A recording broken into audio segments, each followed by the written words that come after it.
गीता अध्ययन के सेशन में आप सभी का स्वागत। जहां हम भगवत गीता के छठे अध्याय को राना स्तर से समझने का प्रयास कर रहे हैं।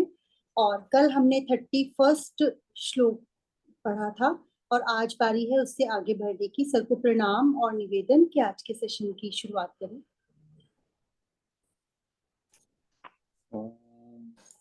वसुदेव सुतं देवं कंसचाणूरमर्दनं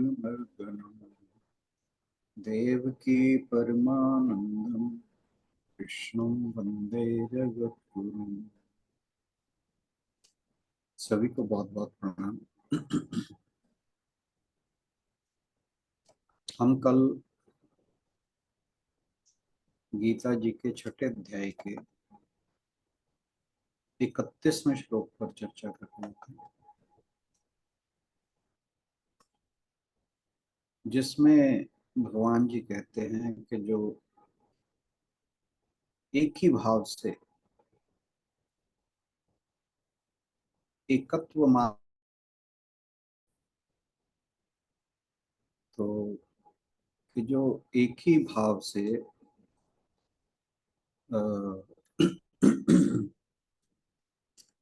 मुझ में स्थित हुआ, सारे प्राणियों में स्थित मेरा भजन करता है। कि दूसरों को देख के,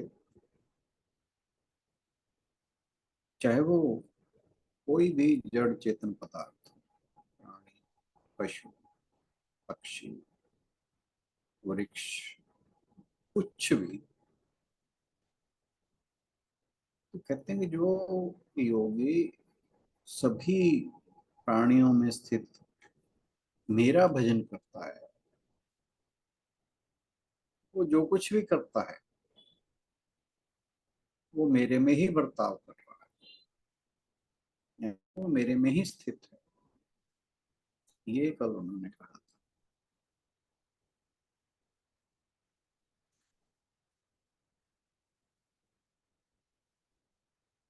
हर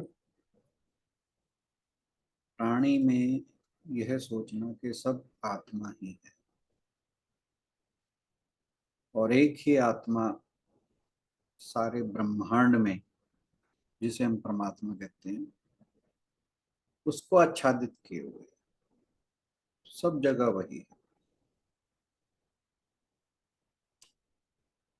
आत्मा के इस ज्ञान को जान लेना मुश्किल नहीं है।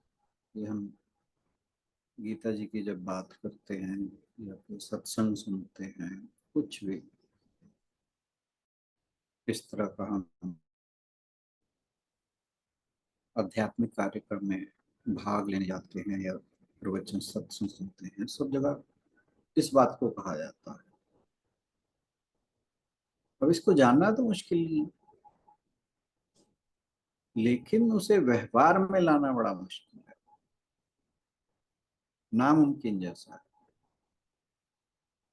भगवान कुछ और है, मैं कुछ और हूँ, संसार के सभी प्राणी कुछ और हैं। जो ऐसा सोचता है उसे भगवान की भक्ति नहीं मिलती। उस परमात्मा को समझने के लिए, प्राप्त करने के लिए दूसरों की सेवा करना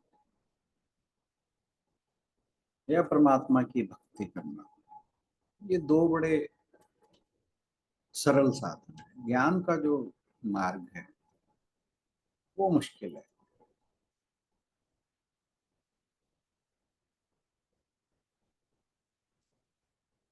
ज्ञान के मार्ग में भी दूसरों की सेवा करनी होती है।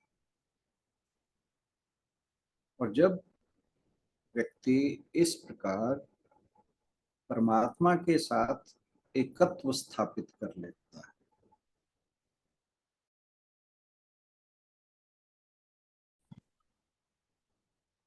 तो फिर जो परमात्मा है वो उसके द्वारा प्रकट हो जाता है। इसमें एक चीज और, कि जब हम दूसरों को कह रहे होते हैं ना कि ऐसा करना चाहिए, अपने कर्म ऐसे करने चाहिए कि परमात्मा हर समय ऐसा लगे कि हम परमात्मा का ही कार्य कर रहे हैं। तो इस तरह की बातें जब हम दूसरों को समझा रहे होते हैं ना, तो बड़ा आसान होता है। लेकिन जब उसे अपने व्यवहार में लाने की जो बात आती है, तो फिर हम परिस्थितियों को दोषी ठहराते हैं। नहीं, मेरी जो हालात हैं वो इस तरह के हैं, मैं इसलिए नहीं कर पा रहा या कर पा रही, मेरे लिए परिस्थिति विषम है। लेकिन हम जब दूसरों को कह रहे थे तब नहीं ये समझते कि दूसरे के लिए भी परिस्थिति विषम हो सकती है, हालात खराब हो सकते हैं। ऐसे में हमें दूसरों में तो बुराई दिखती नहीं, नहीं सॉरी, अपने में तो बुराई दिखती नहीं, दूसरों में बुराई दिखती है। और यही जो है अहंकार आ जाता है। जब हम दूसरों में बुराई देखें, स्वयं में बुराई ना देखें, तो ये स्थिति अहंकार की। अपने आप को हम खास समझते हैं, दूसरे गौण हैं। जब हम पूरे जगत को एक जैसा समझते हैं, उसी भगवान की अभिव्यक्ति समझते हैं, हर जड़ चेतन को उसी का रूप समझते हैं, तो ऐसा समझते ही अहंकार जो है वो खत्म हो जाता है। जो योगी है वो दूसरों से अपने को ऊपर नहीं समझता और ना ही दूसरों को अपने से नीचा समझता है। तो ये हमने कल भी बात की थी कि जो ये एकत्व है परमात्मा के साथ, यही मुक्ति का साधन है, यही मोक्ष है। और जिसमें इस आत्मा की एकता का ना तो ज्ञान है ना व्यवहार है, इसका मतलब है कि उसे कर्म के बंधन में बांध रखा है।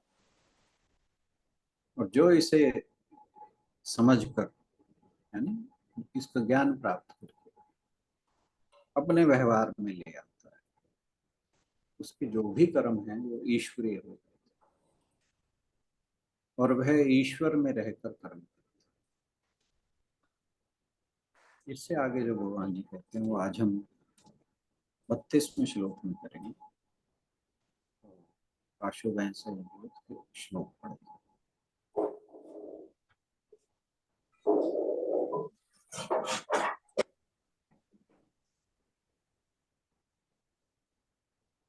आत्मौ बहुत एक हो रही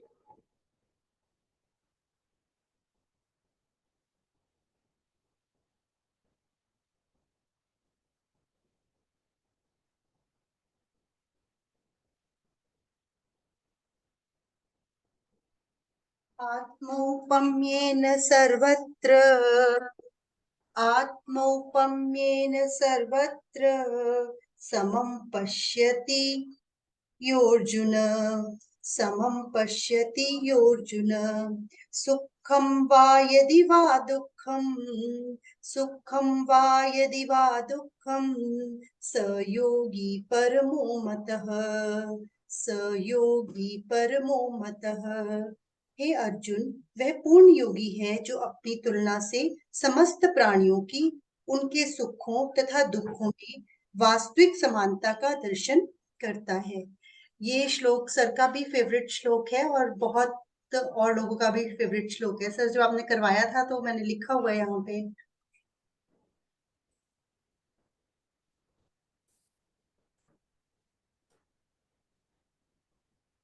हो गया आपका क्लियर? आवाज नहीं आई सर? ढंग से नहीं सुना। अभी आ रही है सर आवाज? आप इस श्लोक में भगवान जी जो ध्यान के बारे में जो भी चर्चा कर रहे थे अर्जुन से, यहाँ पर वो इस विषय को समापन करते हैं। और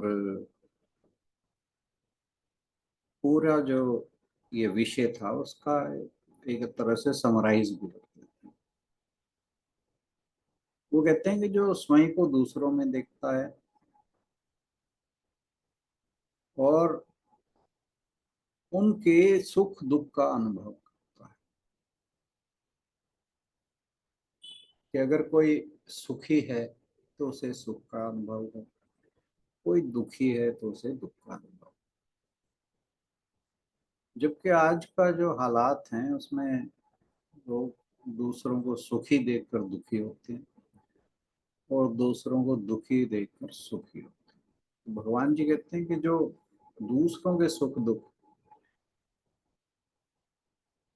स्वयं अनुभव करता है कि जैसे उसके सुख या दुख हैं, वो सर्वश्रेष्ठ योगी है।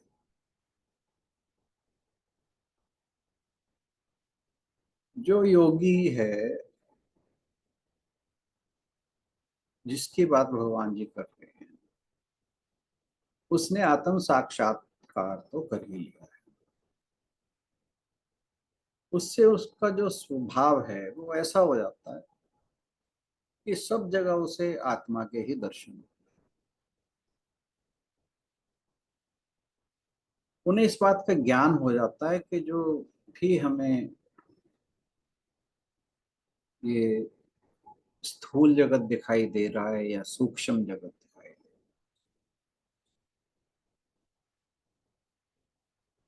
वो सब आत्मा की ही मैनिफेस्टेशन है। वो आत्मा या परमात्मा ही के का जो रूप है उसके तरह, उसके कारण ही वो सब कुछ दिखाई ऐसा जैसा हमें दिखता है, वो उसी कारण दिखाई देता है।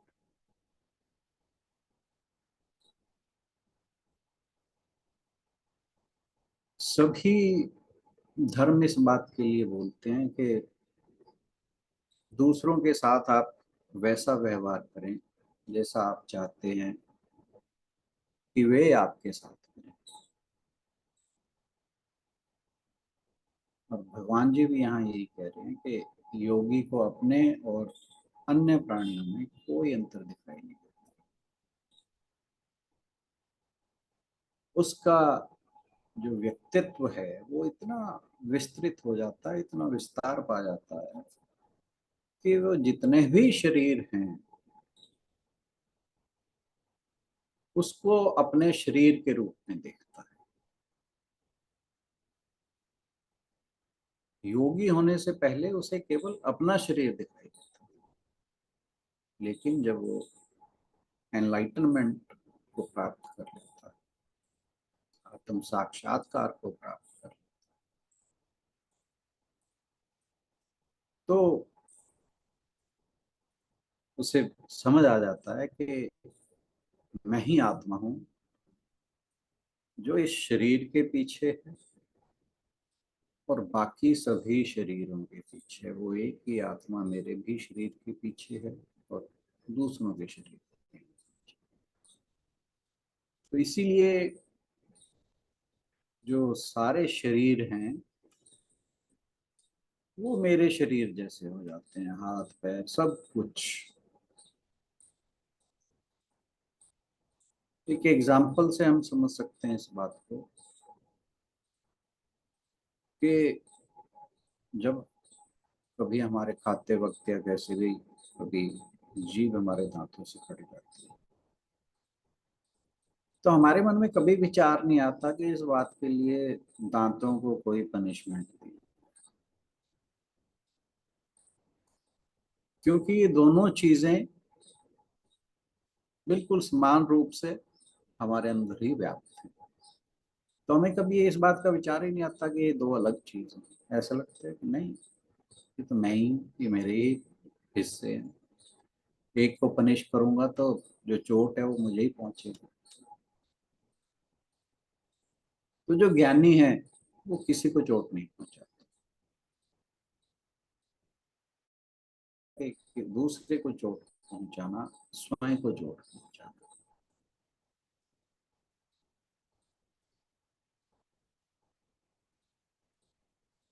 ये जो बात है वो अक्सर जो सामान्य लोग हैं उन्हें अच्छी नहीं लगती, क्योंकि उनके मन में स्वार्थ है। और वो स्वार्थ के कारण ये सोचता है कि दूसरे मेरे साथ मेरे जैसे कैसे हो। जैसे आजकल हमारे समाज देश के हालात हैं, हर जगह एक दूसरे को मारने काटने का। आपने पिछले कुछ दिनों में कुछ समाचार पढ़े सुने होंगे। तो ये इसी कारण है कि जो सामान्य मनुष्य है उसके मन में स्वार्थ भरा हो, वो दूसरे को अपने जैसा नहीं समझता।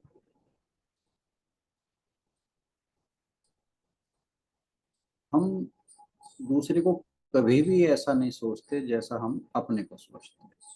ये सामान्य बात है, क्योंकि हमें लगता है कि हम विशेष हैं। जो हमारे अंदर खासियत है, ऐसा लगता है कि ये तो मेरा स्वभाव है कि मैं ऐसा हूं, तो इसलिए हूं कि ये मेरी खासियत है। और जो जो दूसरे के अंदर कमी है, उसकी कमी देखकर हम ये सोचते हैं कि ये जो उसकी कमी है वो उसका स्वभाव है, उसकी अच्छी बातें नहीं कोई ध्यान रखता। और यही समस्या की जड़ है। मान लीजिए किसी के पास दो एक समान व्यक्ति हैं, एक को मान लीजिए कोई किसी की सिलेक्शन किसी अच्छी पोस्ट पे हो जाती है, तो वो जो उसके साथ का था उसे अपने से हीन समझ लगता है। उसके रंग ढंग बदल जाते हैं, उसके देखने की दृष्टि बदल जाती है।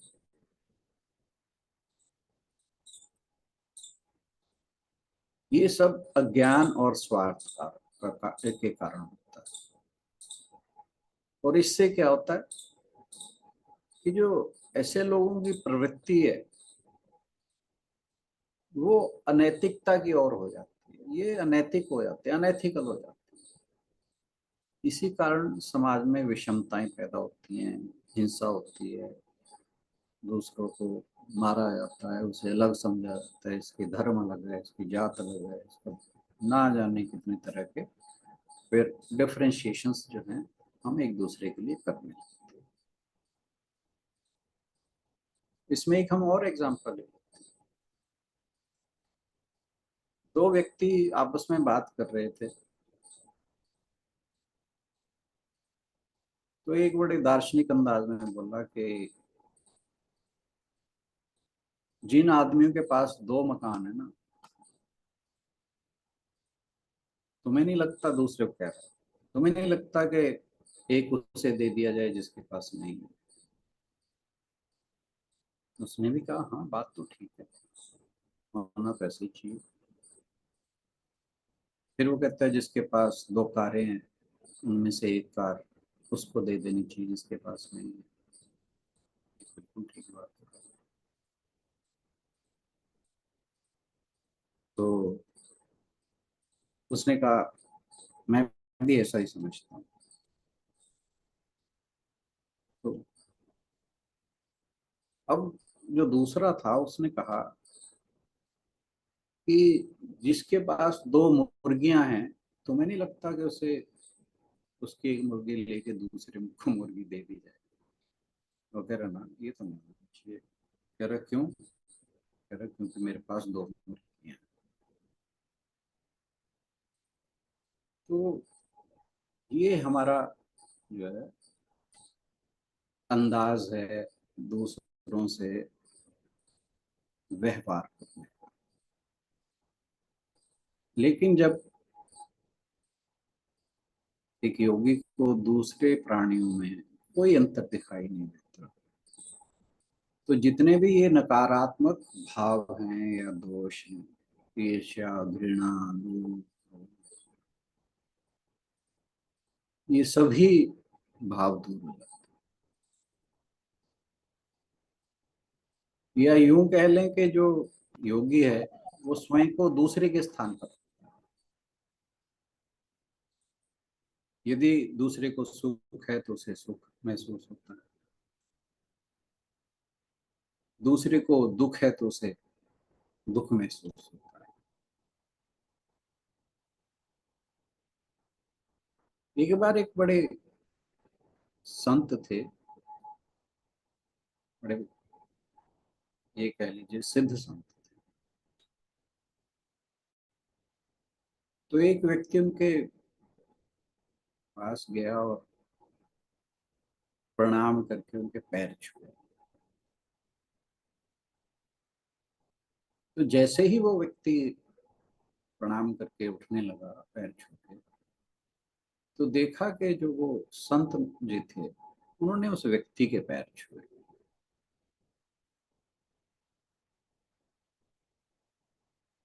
और उस व्यक्ति ने बड़े घबराया इस बात को देख के कि इतना महान संत मेरे पैरों में झुका। उसने फटाफट उनसे मैंने पकड़ा और उन्हें खड़ा किया कि महाराज मुझे पाप लगेगा, आप ये क्या करते हैं? मैं आपके पैर छूऊं तो ठीक है, लेकिन आप मेरे पैर छूएं, ये तो बहुत अन्याय है, ये तो बहुत गलत हो जाएगा। वो जो संत थे उन्होंने कहा कि मैं तुम्हें या तुम्हारी शख्सियत या तुम्हारा व्यक्तित्व या तुम्हारे जो ये शरीर है उसे मैं प्रणाम नहीं कर रहा। मैं तो तुम्हें, तुमसे पहले मुझे तुम्हारे अंदर का ईश्वर दिखाई दे रहा था, मैं तो उन्हें प्रणाम कर रहा हूँ। तू जो है उसे नहीं जानता कि तेरे अंदर वो है, लेकिन मैं जानता हूँ कि जो मेरे अंदर है वही तेरे अंदर है। तो इसीलिए मैंने तुम्हारे पैर छुए। भगवान जी कहते हैं कि जो योगी है वो एक शरीर के रूप में अपने शरीर से अलग हो जाता है और उसका तादाद में बाकी सभी शरीरों के साथ हो जाता है, एक ही पहचान, एक जैसा हो जाता है। वो सभी सीमाएं तोड़ देता है, वो किसी एक व्यक्ति का नहीं रहता, किसी एक परिवार का नहीं रहता, किसी एक समाज का नहीं रहता, किसी एक देश का नहीं रहता।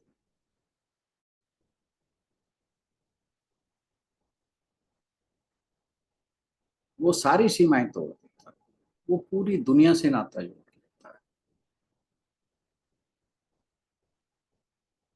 और ये जो समत्व की दृष्टि है, समान व्यवहार की दृष्टि है, ये तभी होती है जब मनुष्य के पापों का क्षय हो जाता है, जब स्वार्थ की मोह ममता का पर्दा हट जाता है, अपने पराये का भेद खत्म हो जाता है, उसका हृदय पूरी तरह शुद्ध है और उसका जो व्यवहार है बिल्कुल एकदम निश्चल प्रेम जैसा, जिसमें कोई कपट नहीं है, छल नहीं है, निश्चल प्रेम है उसके मन में सभी के लिए। संसार में दो तरह के लोग, एक तो जो मन में इच्छाएं वासनाएं लेके रहते जीते, और दूसरे जिनके मन में सबके लिए करुणा है, जो अहंकार और वासना सॉरी इच्छाओं और वासनाओं के साथ रहते हैं, उनके अंदर अहंकार रहता है। और जो दूसरे सबके लिए करुणा लेकर रहते हैं अपने मन में, वो समत्व को प्राप्त हो जाते हैं। तो जो समत्व है वो क्या है कि उससे अहंकार खत्म हो जाता है, अहंकार की मृत्यु है एक किस्म की, और करुणा उसके मन में जन्म ले लेती है। जब उसके मन से अहंकार खत्म हो जाता है, उसके मन में करुणा जागृत हो जाती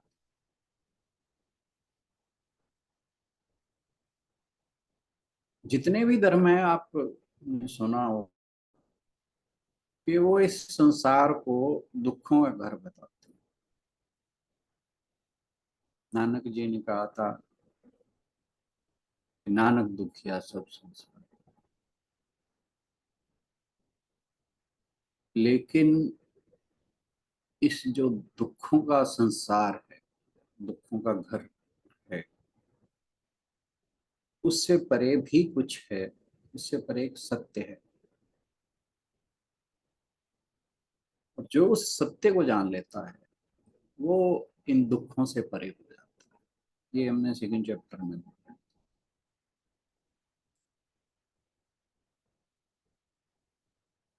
जो दूसरों को दुख देकर सुख पाने की सोचता है,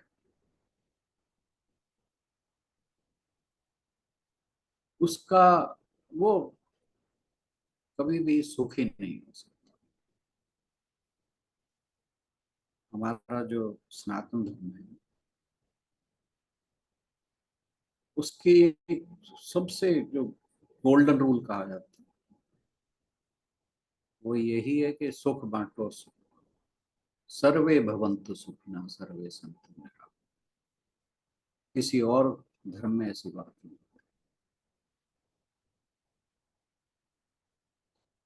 तो ये जो यात्रा है, ये अध्यात्म की जो यात्रा है, ये सीमित से असीमित होने की यात्रा है। From limited to infinite. कि मैं कुछ लोगों का नहीं हूँ, कुछ अपने परिवार का, कुछ अपने साथियों का, या मैं पूरे जगत का,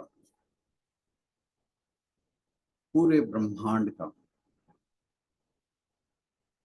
इसलिए हमारे शास्त्र कहते हैं कि या तो किसी के साथ तादात्म्य मत करो,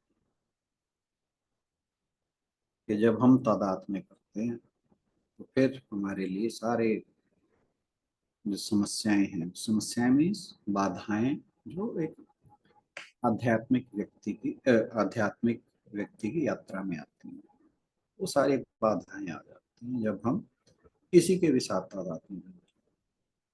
तो शास्त्र कहता है कि या तो किसी के साथ भी तादात्म्य मत, या इसे सभी के साथ कर लो, अपना नाता सभी के साथ जोड़ लो, फिर कोई प्रॉब्लम नहीं। इससे होता क्या है कि जो हमारा नैरो माइंडेडनेस है, संकीर्ण भाव, वो नष्ट हो जाता है। तो जो योगी है या ज्ञानी है, जिसे ज्ञान हो चुका है, जिसे आत्मज्ञान हो चुका है, वो ये नहीं कहता कि मैं भारतीय हूँ, मैं इंग्लिश हूँ, मैं फ्रेंच हूँ या कुछ। क्योंकि जब हम इस तरह से सोचते हैं फिर हम नैरो माइंडेड हो जाते हैं, लिमिटेड हो जाते हैं। मैं पूरे जगत का हूँ, पूरे ब्रह्मांड का हूँ, पूरी सृष्टि का हूँ, और हर जीव मेरा है।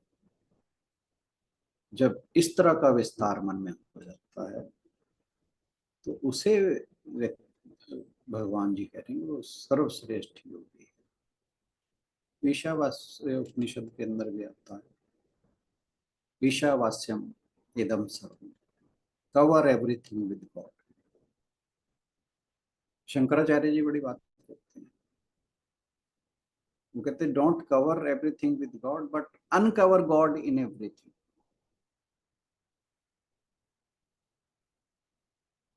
भगवान को हर चीज में स्वीकार, भगवान ने नहीं हर चीज को कवर किया, वो अलग तरह से। कि जो ईश्वर है वो सत है, और जो जगत है वो मिथ्या है। हर चीज में उस डिविनिटी को, उस ईश्वर को ढूंढो। ब्रह्म सत्यम जगत मिथ्या। एक छोटी सी स्टोरी के साथ हम इस आज की वार्ता को समाप्त करेंगे। एक सुनार के पास एक व्यक्ति आता है, उसके कुछ घर में समस्या होगी या कुछ होगा, उसके घर में एक सोने की गणेश जी की मूर्ति होती है। तो समस्या की वजह से उसे उसे बेचना पड़ जाता है और वो सुनार के पास जाता है, कहता जी छोटी सी मूर्ति के इसके कितने पैसे मिलेंगे। पुराने जमाने की बात है, उसने कहा 100। तेरा गणेश जी की मूर्ति की 100? तो वो व्यक्ति कहता है कि ये तो सोने की मूर्ति है। वो कहता मैं जानता हूँ, मैं सोने की कीमत बताइए। कह रहे फिर ये तो भगवान जी, ये तो तुम्हारी दृष्टि में भगवान जी है, मैं जब इन्हें पिघलाऊंगा मैं तो सोने के रूप में ही पिघलाऊंगा। तो जो सत्य है, जो व्यक्ति उस सत्य को पहचान जाता है और सब सृष्टि के साथ अपना तादात्म्य बना लेता है, उसी योगी को भगवान जी ने श्रेष्ठ कहा। आज के लिए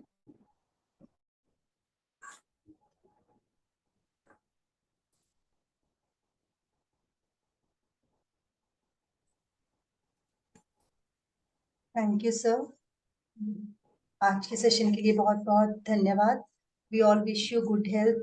आप आते हैं तो वाकई बाहर आ जाती है हमारे सेशंस के अंदर, और दोबारा से ऐसे ही सेशन हमारे चलते रहें, यही परमात्मा से कामना है। किसी का यदि कोई प्रश्न हो तो ले सकते हैं आज के सेशन को लेकर।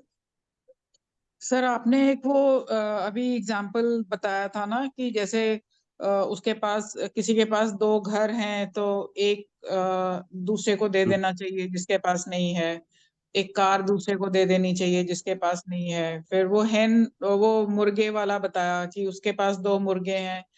तो वो मतलब एक तो ये मेरे को समझ नहीं आया कि वो मुर्गों का क्या किया, और दूसरा कि ये क्या सिग्निफाई एक्चुअली किया क्या है कि इसने।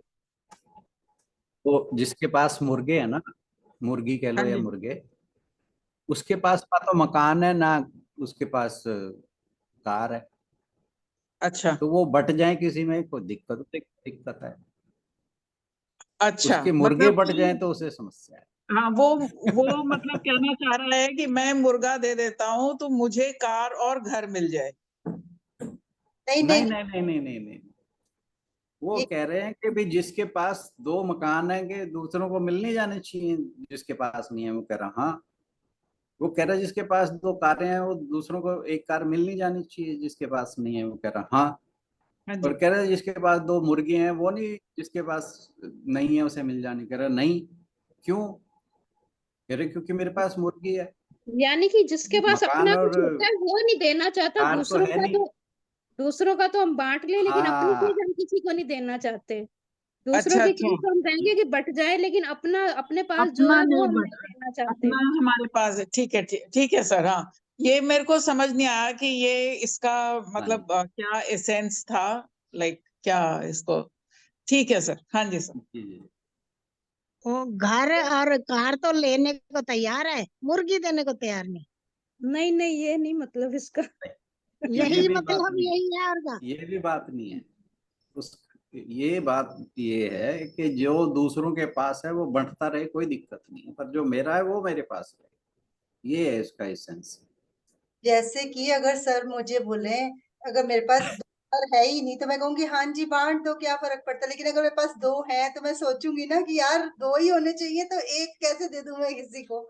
ये कहना चाह रहे हैं सर कि जब किसी उसके पास वो थे ही नहीं 2 घर, वो तो हाँ हाँ करता जा रहा था, लेकिन 2 मुर्गियां उसके पास थी, तो इसलिए उसको चिंता हो गई कि अब 2 में से एक मेरे को किसी और को देनी पड़ जाएगी। ये चीज देना किसी को कहना आसान लगता है, दूसरों को उपदेश देना, लेकिन कहना देने के लिए दिक्कत होती है। ऐसा बिल्कुल बिल्कुल। लगता है मुझे जब बात अपने ऊपर आती है फिर समस्या होती है, जब तक दूसरों पे चल रही है तब तक कोई दिक्कत नहीं।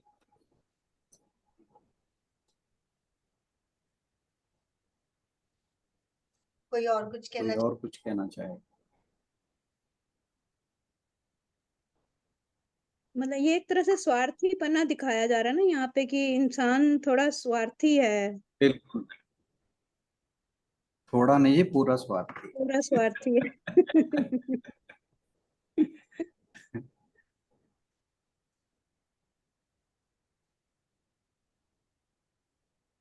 पर सर जैसे इस श्लोक की मैसेज था कि सुख में दूसरे के सुख से सुखी और दुख से दुखी, यही मैसेज है ना इसका मेन तो।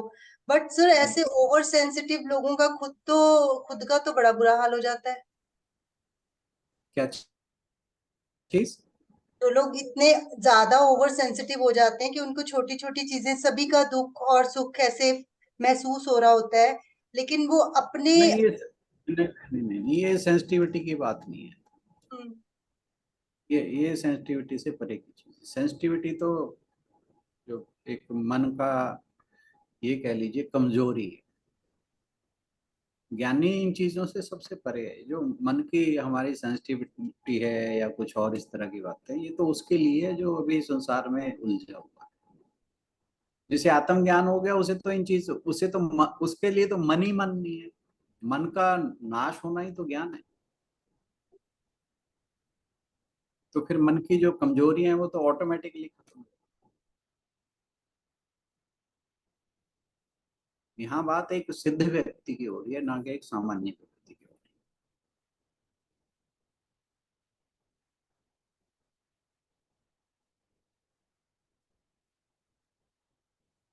चलिए इसी चर्चा को कल भी आगे जारी रखेंगे। आज के सेशन के लिए बहुत बहुत धन्यवाद। सर से निवेदन के समापन की ओर बढ़े। कल तो फिर एक नई बात शुरू हो जाएगी। अभी तक के बारे में कुछ पूछना है तो आज ही पूछ लें। कल की चर्चा तो फिर जो आप मन की कमजोरियों की बातें कर रहे हैं अर्जुन, फिर वहां से शुरू हो जाएगा। हमारे लिए है मतलब।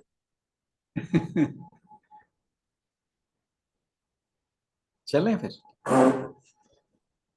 ओम पूर्णमदः पूर्णमिदं पूर्णात् पूर्णमुदच्यते पूर्णस्य पूर्णमादाय पूर्णमेवावशिष्यते। शांति शांति शांति। हरिओम। सभी को बहुत बहुत प्रणाम और आज की चर्चा में जुड़ने के लिए बहुत बहुत धन्यवाद। Thank you everyone. सभी की ओर से राणा सर का भी बहुत बहुत धन्यवाद। कल मिलते हैं भगवत गीता के नेक्स्ट सेशन में। Thank you everyone.